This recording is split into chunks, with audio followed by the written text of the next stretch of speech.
In 1967, Australia's Prime Minister went to the beach. Not a remote beach, not a secret location, a place people still visit today. He walked into the ocean, and he was never seen again. His name was Harold Holt, and this is the day Australia lost its leader, without ever finding his body. Harold Holt wasn't an ordinary man. By 1967, he had been part of Australian politics for more than 3 decades. He entered Parliament in his early 30s. Over the years, he held some of the most powerful positions in government: Treasurer, Immigration Minister, and eventually Prime Minister. This was a man trusted with national security, with foreign policy, with decisions that affected millions of people. He wasn't impulsive. He wasn't careless. Everything about his public life suggested control, structure, and discipline. Outside politics, Holt was known for something else. He loved the ocean. Swimming wasn't a hobby for him, it was routine. Friends and colleagues described him as confident in the water. Someone who had swum in rough conditions before. Someone who believed he understood the sea. He had swum at this coastline many times. He knew the weather. He knew the currents. Or at least he believed he did. That confidence mattered, because when the moment came, no one questioned him. No one told him to stop. No one warned him that the conditions were changing. No one treated it as dangerous. After all, this wasn't a reckless tourist. This was the Prime Minister of Australia. And that belief, that experience equals safety, would become the most dangerous assumption of all. Cheviot Beach doesn't look dangerous. It isn't remote. It isn't hidden. And it doesn't look violent. It's a wide stretch of coastline with open water and strong waves breaking far from shore. People had visited this place for years. Some swam here, some walked along the sand. Some believed it was no different from any other beach. But Cheviot Beach is not an ordinary beach. It sits on an exposed section of coastline. There is no protection, no reef, no bay.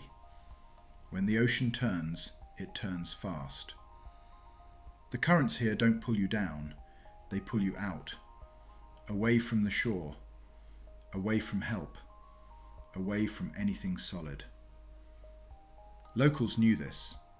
That's why swimming here was never encouraged. That's why warning signs existed. And that's why rescues in this area were rare, because reaching someone in trouble was often impossible. From the shore, the water can look calm, even inviting, but beneath the surface, the movement never stops. At Cheviot Beach, the ocean doesn't give second chances. And on that day, the conditions were changing. The waves were building, the current was strengthening, but nothing looked urgent, nothing looked dangerous, and that is what made it deadly. On the morning of December 17th, 1967, Harold Holt arrived at Cheviot Beach with a small group of friends. The weather wasn't extreme, the sky was clear, the wind was manageable. Nothing suggested an emergency. They stood on the beach, watching the waves roll in. At some point, Holt decided to go for a swim. He had done this before, many times. There was no announcement, no dramatic moment. He simply walked toward the water. As he entered the ocean, the waves were already strong, stronger than they appeared from the shore. Within seconds, the current caught him. Witnesses later said they saw him swimming, then struggling, then being pulled farther out. He raised an arm, not waving, not calling for help, just a brief signal, before the water closed around him. Those on the beach shouted. Some ran along the shore, trying to follow his movement in the water. But the ocean was faster. Within moments, Harold Holt was gone. No body surfaced, no sign remained. Only the waves, moving as if nothing had happened. The Prime Minister of Australia had walked into the ocean and disappeared. The search began almost immediately. Within hours, the news had reached Canberra. Australia's Prime Minister was missing. The response was unprecedented. The Navy was deployed. Air Force helicopters swept the coastline. Police divers entered the water despite the dangerous conditions.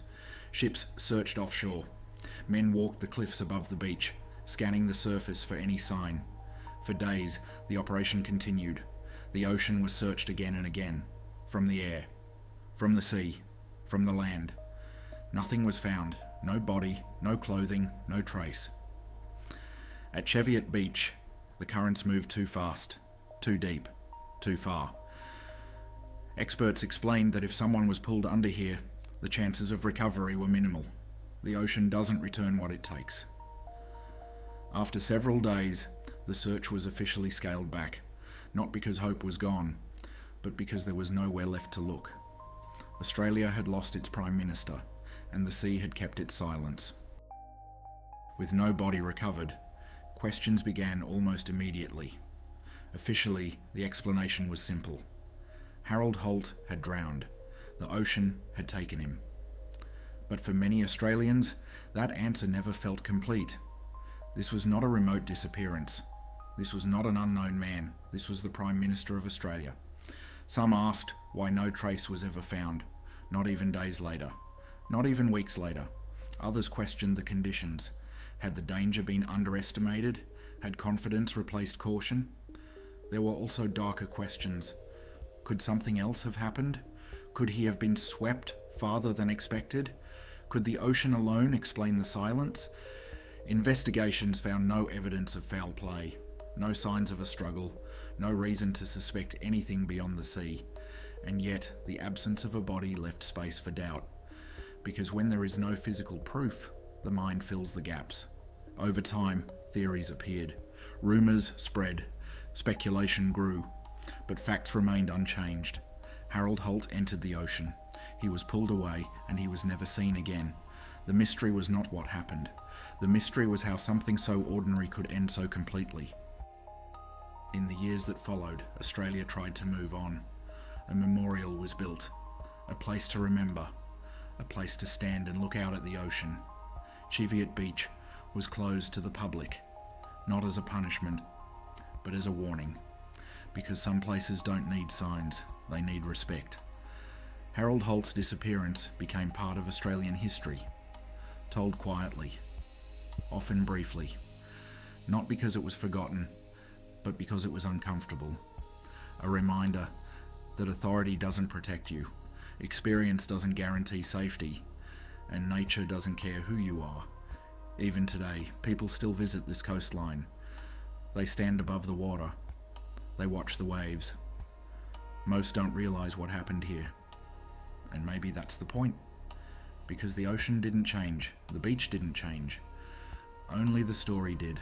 A Prime Minister walked into the sea, and the sea never gave him back.